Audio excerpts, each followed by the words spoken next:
my great pleasure to welcome all of you, and especially our distinguished guests, to this panel today on business models.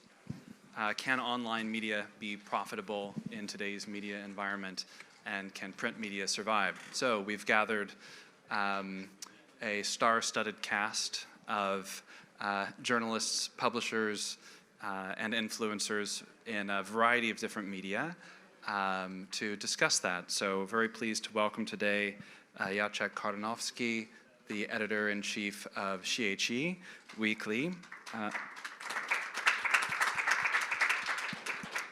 Very pleased as well to welcome Tibor Kovacs, the CEO of Ringier.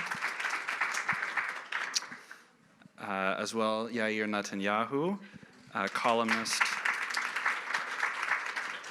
and host of a radio show. And finally, Ralf Schuler, till recently the chief correspondent for Bild's Berlin Parliamentary Bureau and now head of a new venture. So I have a few questions to pose to the audience, to the panel. We'll have about 45 minutes of discussion, and then if you use the Slido machine, you can submit a question, and we will get to your questions afterward in the remaining and final 20 minutes. So I'd like to begin with the somewhat tired observation that you hear sometimes, that everything has changed in the last 20 years of media and publishing. We all consume media in different ways. We can consume media in a much more personalized way. Print has disappeared from a lot of people's everyday lives compared to 20 years ago. On the other hand, it seems that the more things change, the more they stay the same. A lot of the leading media brands are still out there and still dominating the media landscape. In fact, in the United States, it seems that mainstream media are more united than ever before. More than ever before, they transmit, amazingly, a single message at all times under so many different platforms. So I'd like to ask the panel how they see this question. How has media changed in the last 20 years? What are the main features of today's media landscape from your perspective? And we'll start with Jacek. Thank you very much. Those questions are very interesting and difficult as well, because we ask how media has changed in the last 20 years, but I think that the process is now over. We are inside, and it's extremely difficult to predict the future. We talked with Mr. Kovacs, Tibor, before the panel, and we joked that you have some fashions. For example, people claim, okay, now it's time for podcasts, because Poles always loved radio. Radio stations are dying, so we deliver them podcasts. And some of the podcasts have millions of listeners, but for how long? That's the question. There was a period when portals, web pages, everybody wanted to have a TV studio. That's the future. Now it's not working properly. It's very it costs a lot, not very effective, not easy to monetize. So we are inside. I think generally that I thought before our panel about this print media, online media. I think that the first rule is to keep what you have. For example, print media are in danger, but if you have something which is stable on the market, and it has its own readers, it's precious. It's precious. We have our weekly. It's not the biggest in the country. It's the biggest conservative weekly. It has stable readership, and it's extremely precious. Online media are very volatile. We see, for example, that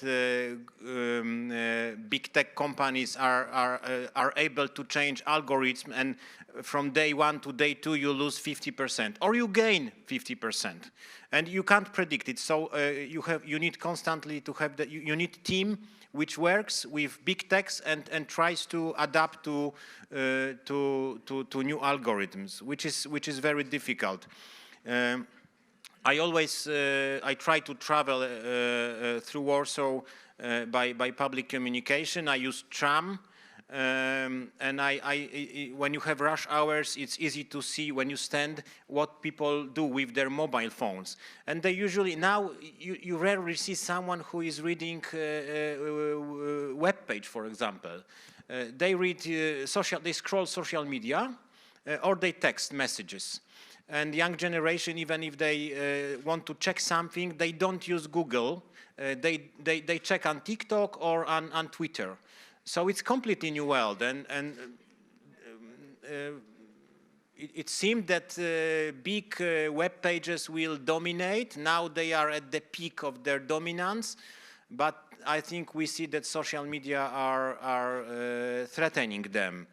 But of course, I think the future, you have big companies and they will survive, they are part of the system, but I'm more interested in medium-sized or small companies because it's my fate.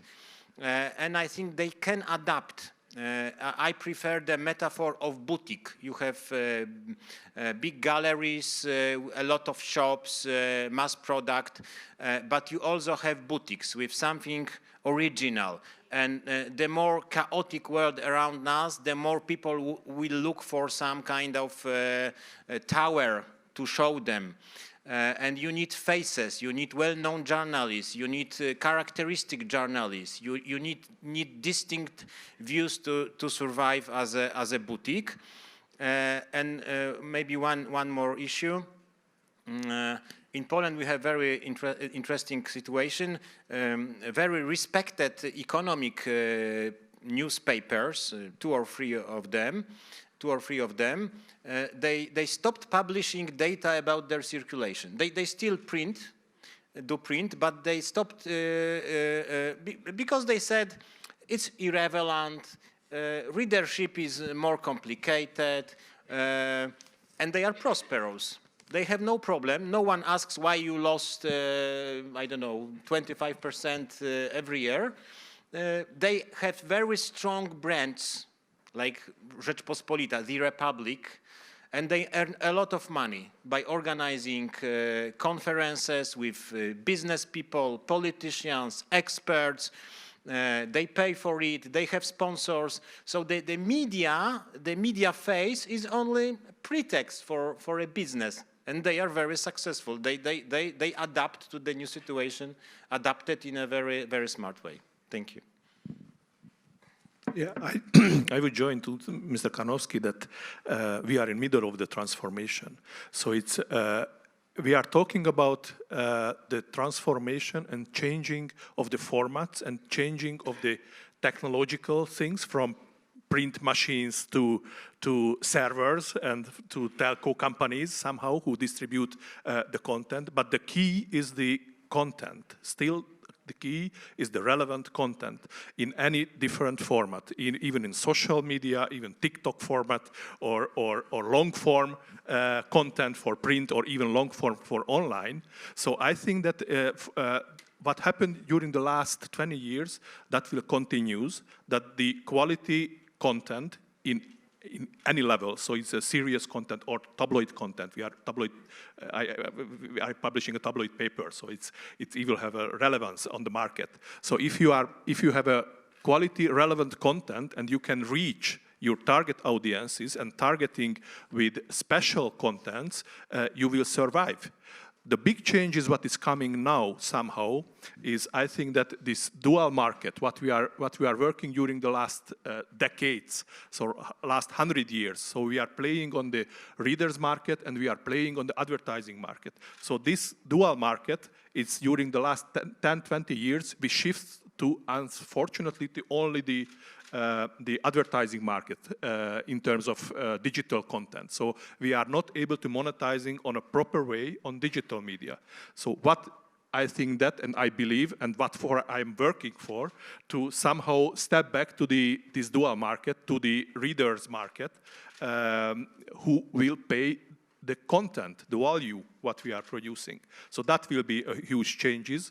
In the previous panel, there are discussion about the collective management organizations collecting the money from those who are using our content or values, the journalistic values. And I think that will help to survive and help to support the quality journalism. Hello, I'm glad to be here today. Hello, y'all, and nice to meet you all. I'm thinking of maybe to talk about a different perspective of the issue. I think there is a very positive process of democratization of the media. It used to be in the 70s, 80s, 90s that only a selected few can be journalists, and they have to go through journalism school and have a certain, very certain ideological interactation, like having a certain method, and then they have to get hired by the big media companies that are controlled by very few moguls. Most of them are in the same side, and the journalism was not available for most citizens, and there was no voice for the average person. And these days, because of social media and because everything is moving online, everybody can be a journalist, and everybody can, the voice of the people can be more accurately heard because of that. And I think it's very important for having a healthy democracy to have all voices and all ideologies being represented and not just one-sided. And yeah, it's all going for the internet, and it's all going specifically on video. So I don't think there's a lot of future for print unless it's going to online, and specifically videos, because the younger generations don't like to read more than 2 paragraphs. Everything's on TikTok, 30 seconds videos. So there is a different way of getting your messages. These days it has to be very short, very simple. But I don't think it's a bad thing. I think it's good to have more people having their opinions heard. Well, thank you so much. I'm happy to be here and to solve all the problems of the branch here, right here from the sitting room of the MCC. I just want to remember first, we're talking about a branch who describes herself sometimes as a poor branch. I just want to remember that there is money in the system. If you focus on the big platforms who earn the money, the money is needed by the content producers. This is the problem in this case. And when you said we are in the middle of a change, that suggests that there should be an end of the change, and I don't believe it. I think it will go on, and I'm very happy about it, because as he said, everybody can do what he wants today. You need a handy mobile phone and can make a podcast. And when podcasts are no longer in fashion, you can make TikTok videos or something like this. You can transport your information and your mood, everything you want. And the only thing which is, in my perspective, very clear, that people don't want any longer a pre-selected package of information. This is a business model I think you can bury. And that's why I'm very happy to be able to test everything we want. And when you describe the scene in America, that the traditional media are very unified, so the question is, how many people will they reach with their unified opinion? And I'm not sure if this is the future. Indeed. Well, I will refrain from making any more comments on the American media scene now, but I wanted to pick up the topic that you put forward, namely the business models aspect of the media business, since that is the topic of the panel. So for the next question, media is a business, it has to make money, and but how and where it does has been changing a lot. So I thought I would take that point back to the beginning of our panel and ask, what's the balance today between new and old ways of becoming a successful media business? What do you see as the paths to revenue and paths to successful management of a media platform? I think that the first rule in media and politics is to survive. So media will look for income, will look for ways to earn money, and the old model in which readers pay for the information, it's dead. It's already dead. With few exceptions, English-speaking world has some advantages. You can build, especially it's a global center of finance and culture, you can build prosperous media behind the paywall. In countries like Poland and Hungary, it's very, very difficult. We have only one successful example, which is kind of Polish. The economists, they walk, they listen in corridors of powers, business circles, and they prepare daily leaflet, and you can buy that leaflet, and this is really successful. Gazeta Wyborcza, the main left-wing liberal newspaper in Poland, it was a superpower in 90s. It's really dominant political force, not only much more than just newspaper. Now it's reduced to, I don't know, 60,000 copies a day they sell, and they boast they have 100,000 subscriptions, but part of them is given cheaply to students, 1 zloty per day for symbolic payment. It's still it is something, but not enough to survive. I think that now you have choice, as I said. You are really big. It's a position in the system, too big to fail, with political forces interested in your survival. That's one choice, because I think we should look at the media much more as part of the wider system. And that's my life experience.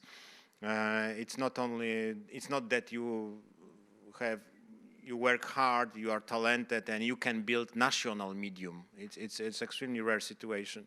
Our second is to adapt as a small company, and try to look for different sources of income. My experience is that if you have something to say, if you can work hard, if you have ideas, and if you look for contacts, you will always earn money enough to survive. Because we have different problems today. It's also, from the politician side, it's very often they don't have partners for game. That's the problem. They need someone who asks them questions, who analyze their ideas, a kind of mirror, kind of reflection, sometimes positive, sometimes negative. So there always will be need for centers which think, publish, talk, discuss political, economical, social things. There always will be such need. But it could be in completely new form. I imagine the medium of the future. It's like a bit of MCC, to have your own hall, to invite guests, to discuss, to record, to publish, to make interviews. That interviews, those publications can be read by 10,000, 1,000, doesn't matter. You still influence. More and more the role of the media in this ocean, the internet is the ocean, more and more is not to cover audience, but to give impulses, to send messages, to send points, to analyze from certain point of view, to participate. That's more and more the role of today's media, and will be more and more. And still, of course, we will have this internet users, commentators, Twitterians, but still, professional is professional. You need time to build contacts, to be... For example, we have experience, if you have a journalist and you allow to work him from his home in, let's say, small village or different town, he is not coming to the office. After 2 weeks, 1 month, 2 months, you have problems. He starts to think differently. You don't have nothing in common. He is somewhere else. He is not in the political process. I try to explain always to young journalists, you have to be inside political process. Doesn't mean you have to follow political agenda. It means you have to understand what are the goals of main actors on the scene. What's their game?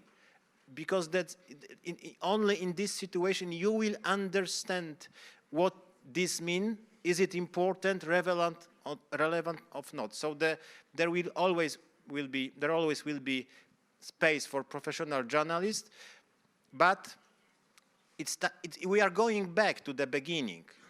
When journalism started, it was a mission. You really had to like that job to be there. And now it's not the most attractive profession among smart, bright students of university. No, no longer. Only those who really love that job are staying in. Thank you. It's very difficult to answering that where the money comes from and goes from. So it's, but all of us agreed that it's doing these missions, what you are talking about, the journalistic missions, it needs to be financed. And right now, it's even you are a TikToker, or you are a publishing house journalist, or you are a new established media YouTube channel owner. So it needs to be financed, because that's ensure the independence. So if your politicians are who is paying, that you are not independent. So it's the final users who you are targeting your message, whose life you are helping in their decision in daily life, which product they should buy, which political party should understand deeply. So they are the final user of your message. So I think that finally they are paying a product. Right now they are paying with 3 different format. They are paying with time, which is actually the advertising type of revenue. They are paying with money, which is the user revenue, and they are paying with data. So we should prepare ourselves that we should understand our readers or target audiences, what kind of habits, the news consumption habits they have, and somehow we have to prepare content for their life, for their habits. I understand that it's everybody has a certain mission, but if they are not matching the certain target audiences, there are nobody who will finance it. So Gladden, regarding your question, in my opinion, the key for success to a modern media tool is to stand out. Because back in the 90s or 80s, there were only 1 or 2 TV channels that broadcast news, or 3 or 4 big newspapers, and that's about it. So the competition was not big. But today, the average citizen, the average person is bombarded 24/7 with so much information and so much news and so much opinions that he ignores most of it, because it's just like, it's impossible to focus on every little thing. So he will hook into a media tool that gives something else that the other people don't have. Different perspective, different presentation, different opinions, something else that talks to him directly that is not available in today's market, in the big traditional media tool. Because if you want the regular stuff, you'll just go to CNN or the other side of Fox News or New York Times or Wall Street Journal. But if you want, as a new up-and-coming media tool, whether it's in the internet or television, it needs to be special. in order to get the attention of the person, you know, that the other media tools don't have it. May I Tibor, reflect you just wanted to one, add some- one yeah, please, sentence? yeah. Sorry, just what is the largest media platform now? So you are talking about the media moguls, but we are talking about right now the Facebook and social media and TikTok and Twitter and others. So it's even if you have no infrastructure, if you have no digital infrastructure, you are depending on the GAMAMs. Sorry. So.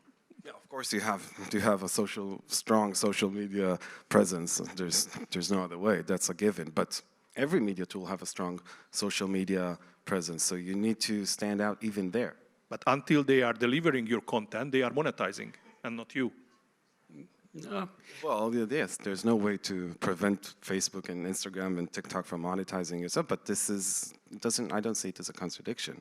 This is an investment that is worthwhile because you're going to get it back like 10 times more if you are successful and you did it the right way. I think the point is that the customer is getting more and more important, and you have to adapt his wishes much more than in the past. So in traditional media, we reported things because they have happened. This is not enough to find interest at the people.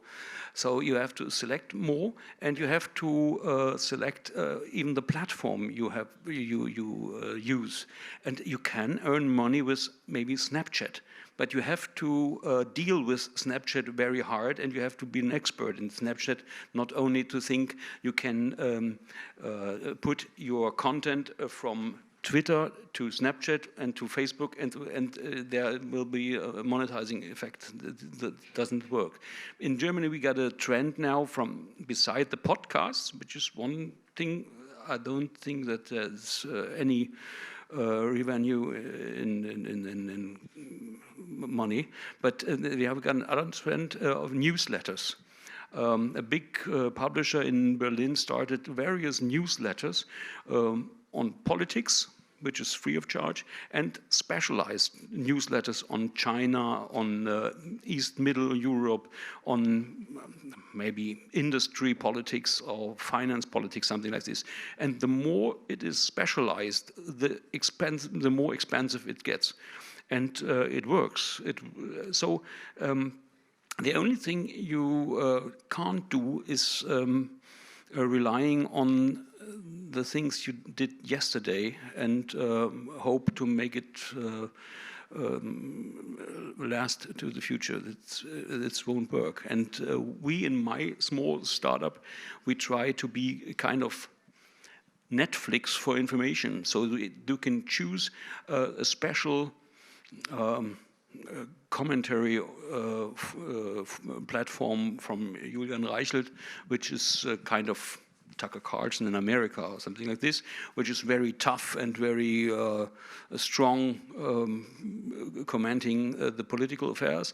We got my platform, which is a talking or internet or interview platform.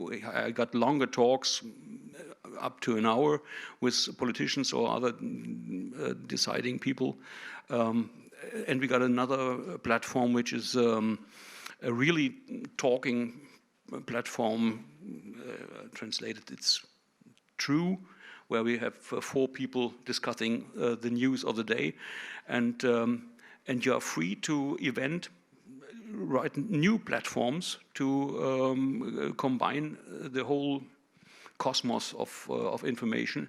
And the nicest thing is you can try what is going on successfully, and if it's not, you cancel it. So this is not possible if you have a newspaper or something like this. So trial and error will be maybe the concept of the future. Just gathering a couple of observations that have been made. I mean, it does seem that 30 or 40 years ago, there were these big platforms that everyone had to watch. You had must-see television. You know, everyone was watching the same shows.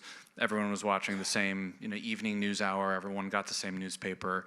And today, as Yair said, we've got more of a democratization of voices. You know, anyone can have a voice. There's a lot of room for experimentation with new platforms, new types of media. On the other hand, it seems that that's also contributed to a kind of siloization, or you know, there are a lot of these micro perspectives out there, and you know, the generation that's coming up today, there's not, you know, one TV show that they all watch. There's not one news show that they've all experienced. So somehow does this mean that we've been pulling back from a common culture?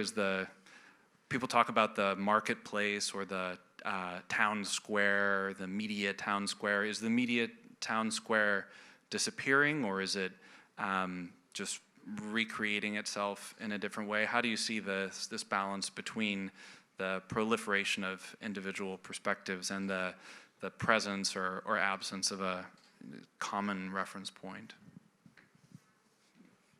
Yes, that's a very popular and very right opinion that the common market is disappearing. Still, you have some news which can reach.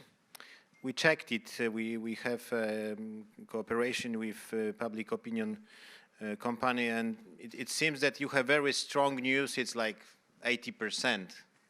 Here, 90%, here something, 80%, 75%. So finally, really important messages are getting through, not directly from one medium outlet, but generally. News are easily captured, yes? You have news and it's captured, and other reuse it, and in second quotation, there is no even source. It's a public ownership, let's say. This is serious problem. I think that there is a future for public media because they should build the platform for some kind of national unity, and they should concentrate on 3 areas which have the future on television. Which is great show, for example, concert with real star, like New Year's Eve or, I don't know, important anniversary. Second is sport, live transmission. And third is news channel, because news channel is something more than just a place when you have information. It's like a scene. It's like a scene. Important television is like a show. Like a news channel is like a show.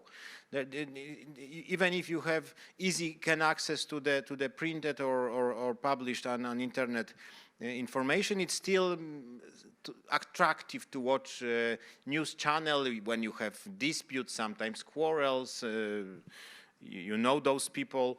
And public television should be supported by the state. Of course, the shape of the public television is in every country the object of fierce discussion. I think that we generally, journalists and media managers, we should try to we should look for therapy. And I have one idea, I have one therapy, special therapy, because we are under huge stress. We are very often operating on market which is losing audience or is in danger.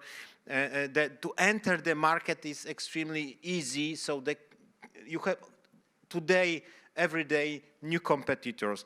And my idea for therapy is to study history of journalism, because actually it was so flexible, so different in different times. Journalism started as first journalists in 17th century United Kingdom. There were activists who published leaflets against king, and king hired others and published in defense of king. Later you had this idea of neutral, objective media, newspapers. It was strictly connected to the development of stock market, because if you owned peace of mind in Chile, you was interested to know, was there a coup d'etat or not? And your information should be very accurate because you sell or you buy. Later you have this popular mass at the end of the 19th century and of course 20th century. Later television, later papers adapted to the television, reused stuff from the television, reused. Writing about movies and cinema and the same with radio. So I think we are too often we too often treat as something precious and unchangeable the reality we know from 80s, 90s, in our countries, 90s probably.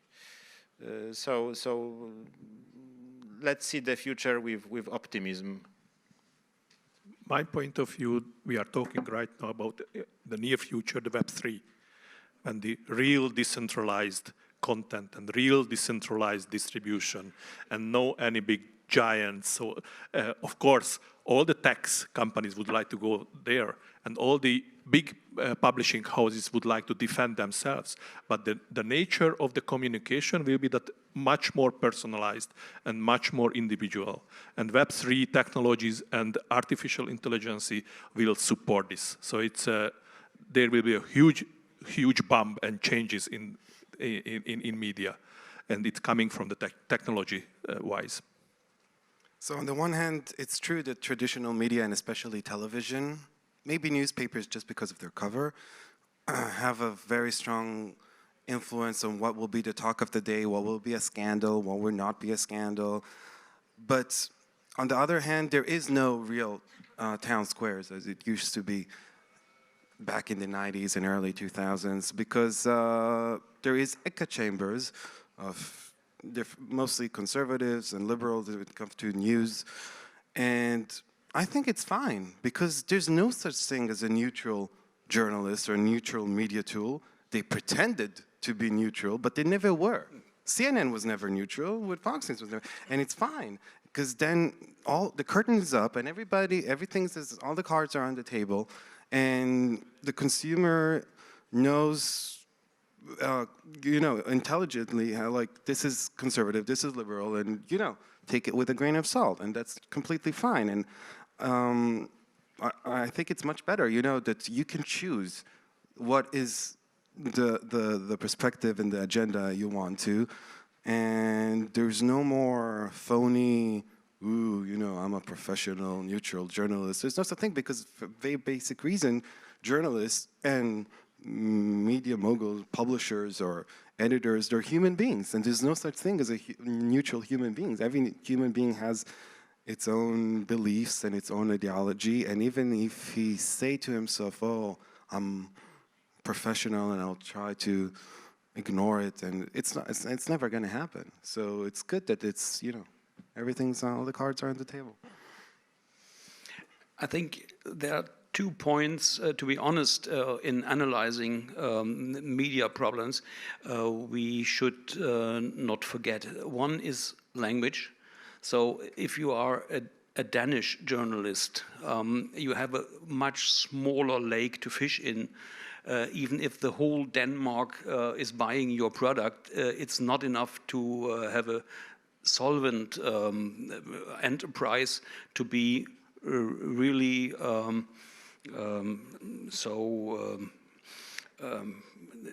that you don't have to be independent from the state of Denmark. So maybe Hungary is a bit better, with 10 million users, but this is a matter of fact that you have to face if you are in the media. And the other point is culture. So maybe, I don't know if I'm right, but the average American stumbles out of bed, goes to the fridge with one hand and takes the orange juice, and at the other hand it switches off the TV set and then let it flow the whole day long.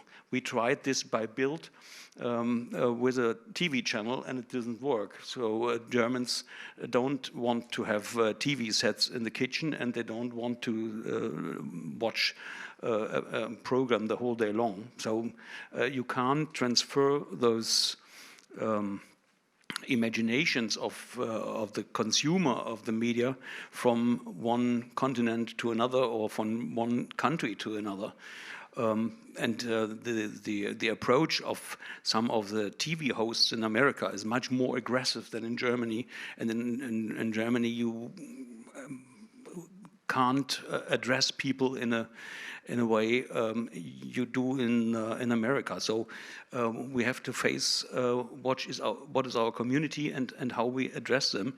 And what I think what is surviving any way the future goes is to be at the site where things happen.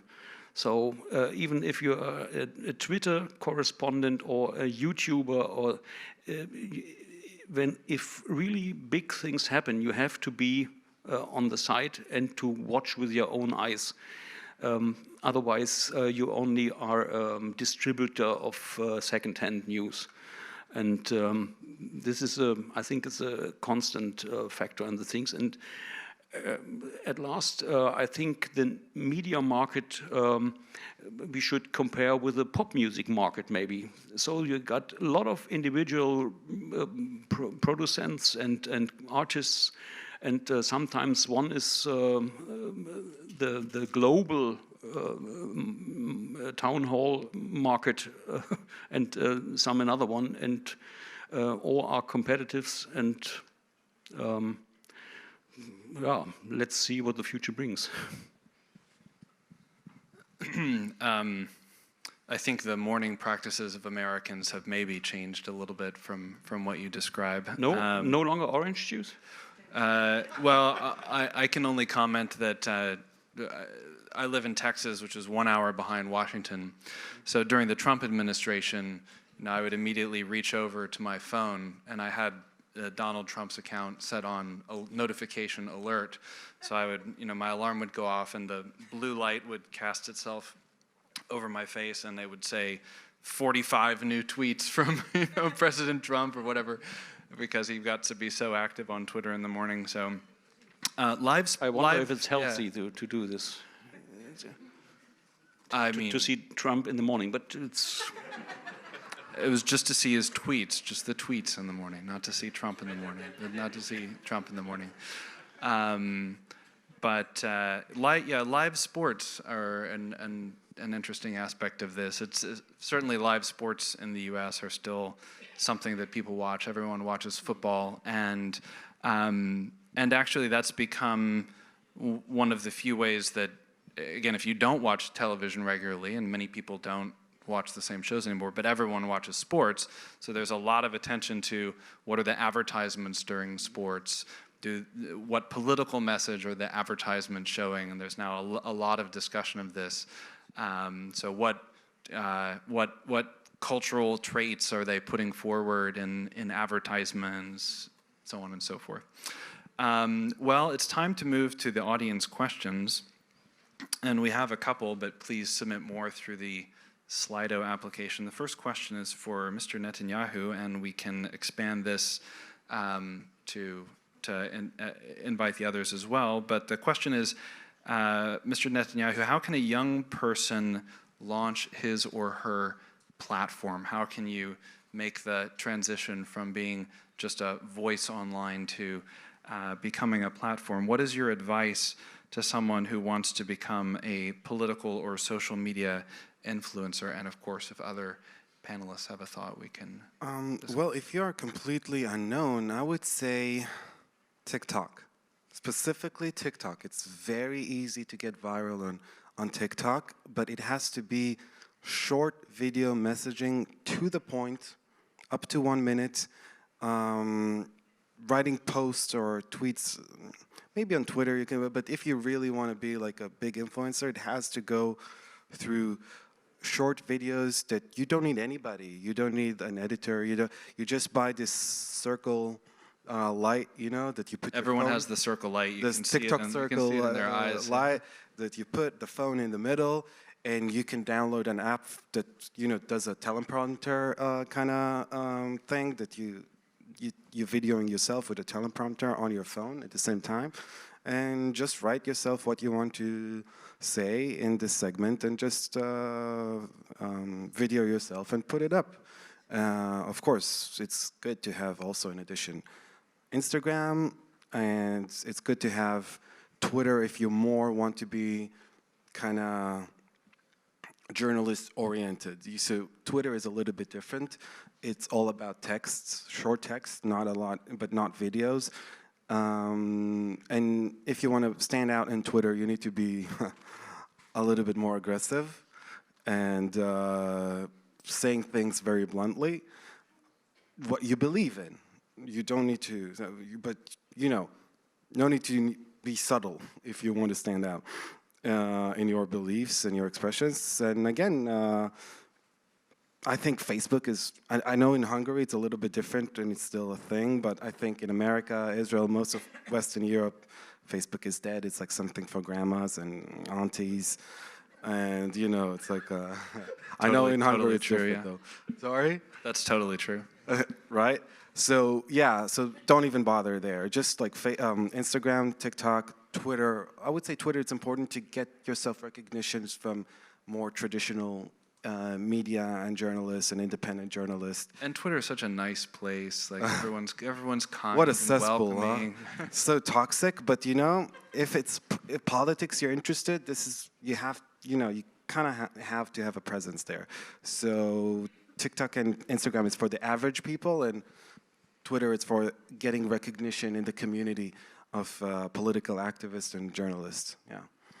And I want to ask the others too, but I wanted to follow up, Yair, on something you said earlier. While you're talking about this earlier, you made the comment that you think it's good, actually, that this content is delivered in a shorter way. What's your thought behind that? I mean, because some people would say, like, okay, well, you know, it's bad that the global attention span is, you know, declining. On the other hand, you know, most long articles contain like 1,000 words of throat clearing before they, you know, actually say something. No, so I said it's a fact that everything is a short videos. I didn't say what I did say that it's positive. It's that the curtain is up and there's no more pretending of neutral media tool or neutral journalists. Everybody knows every journalist's political opinion, whether it's conservative or liberal. It's pretty obvious. So the public is more aware, and it's harder to make brainwashing and propaganda in today's conditions that the public can also comment back to this journalist on his Twitter or on his Instagram and expose this journalist or this media tool lies and propaganda, and respond to it and give the truth and give other perspective and give alternative facts. You know, that's like notorious, right? Alternative, like the real facts, but not the ones that have been shown in the. And I think it's good that, you know, that in a lot of countries, for example, in Israel, conservatives had no voice, and it's still in traditional media, it's pretty much this way. And although the majority of Israel is conservative, the media is completely, the traditional media, controlled by very radical left and liberals that maybe represent 10% of the population, but control almost 100% of the media. And with the rise of new media in the early, 2010 onwards, there has been a constant rise of social media. There's been a constant rise of conservatives politics in Israel, because for the first time, the majority had the voice and can respond to the constant propaganda of the traditional media and can look around and say, oh, I'm not the only one. I thought I'm the only one because the TV keeps telling me I'm bad. And now I see, oh, a lot of people, my friends and colleagues, and I'm actually the majority. I'm not, not only I'm not the only one and I'm not a minority, I'm a majority. So I think it's good. The curtain is up and everybody knows what's going on. Any other comments along these lines from the panel? Question is, as a new media platform or starting out as a new media platform, how would you recommend finding financial supporters if you would like to stay independent? Is it possible only through users and customers? An experience from Germany showed that the big enterprises are very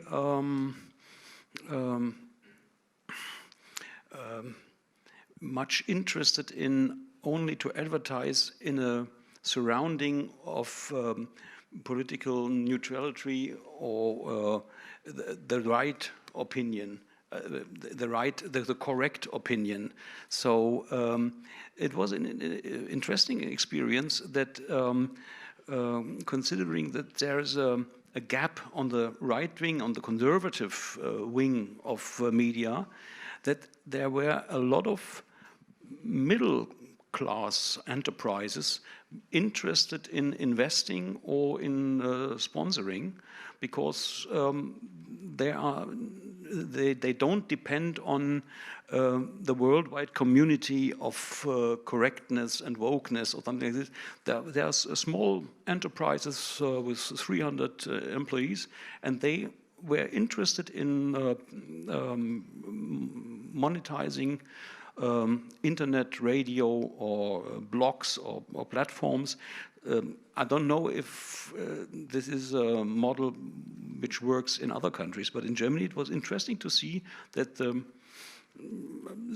smaller entrepreneurs had a political compass which was much more fair than the big enterprises.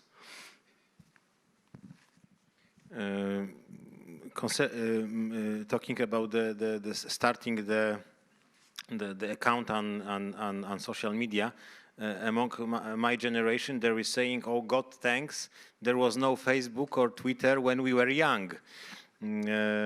So I think that because our youth is not visible now, so I think also that it's very dangerous thing, social media, and one has to be very sure and careful when starts, and some maturity is something needed, I think.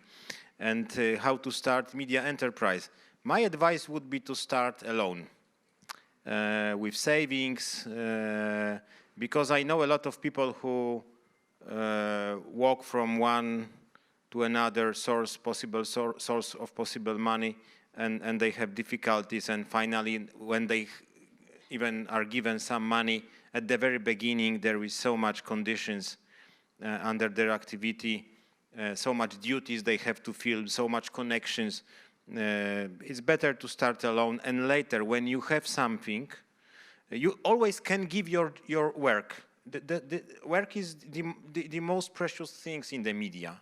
The time of journalism is extremely expensive. When someone asks me, please cover this area or this problem, this topic, you need to delegate one journalist for 1 week. It costs a lot, and you don't have too much very good journalists, so you have to be careful. So you, as a young people, can offer your work. It's a great capital. You have something, and when you have something, later you can start. But it's always good to think when you accept, for example, that someone is buying out your shares, or to have control over what you have, even if it's small. It's a precious thing.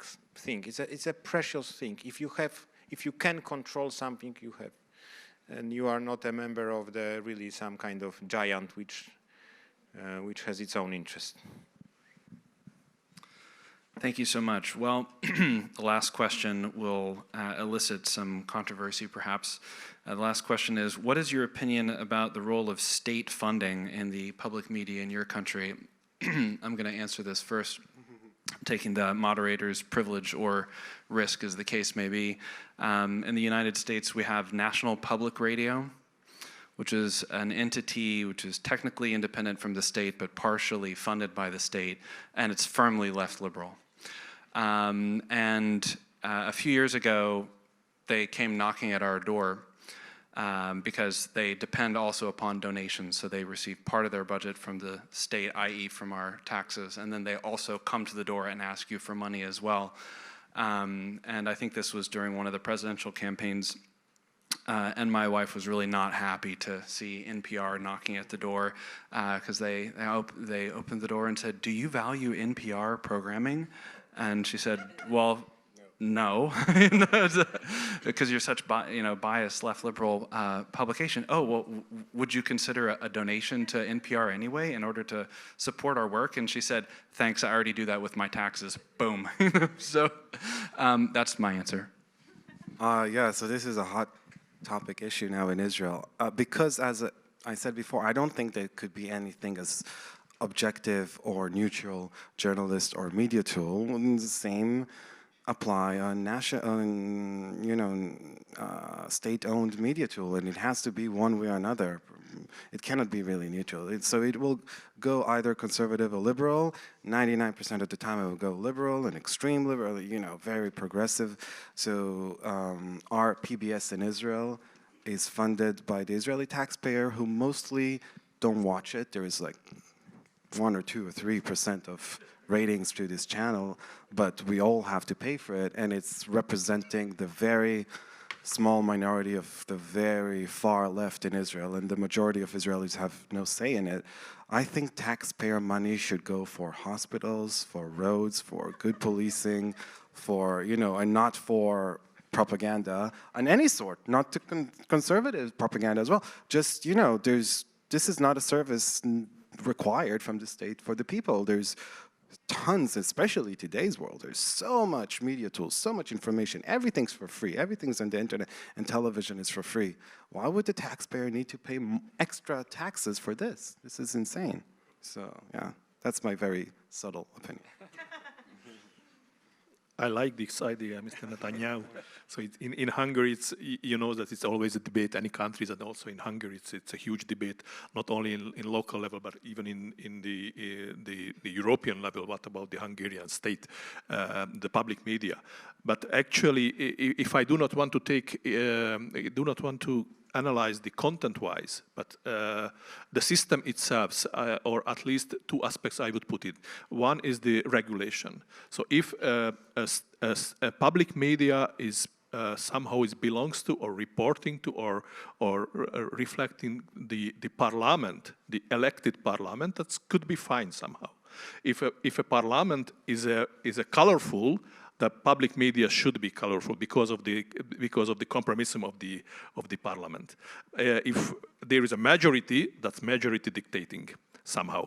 But it's not belongings to the government, but reporting or belongings to the real elected institute, the parliament. That's somehow it shows the independency. On the other hand, the financing, which is somehow government issue. It's right now in Hungary, the public televisions, which is also it achieves 10% of the populations. They got the same amount of taxpayers than the 2 largest national commercial TV can manage from the market, and even there is no so strong limitation on advertising market, which means that also jeopardize the advertising market, the state media, which means that it's against somehow the pluralism. So I would make more.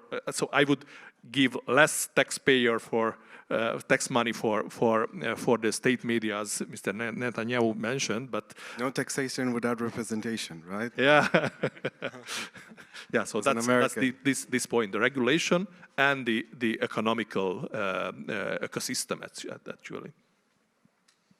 So regarding to Germany, there's besides the public sector, which is 8.5 billion euros strong, so paid by the taxpayers, which is, I think it's really a scandal. But beside this, governments always have the chance to make propaganda with their advertisements, so it's enough. And I don't think that we need other channels.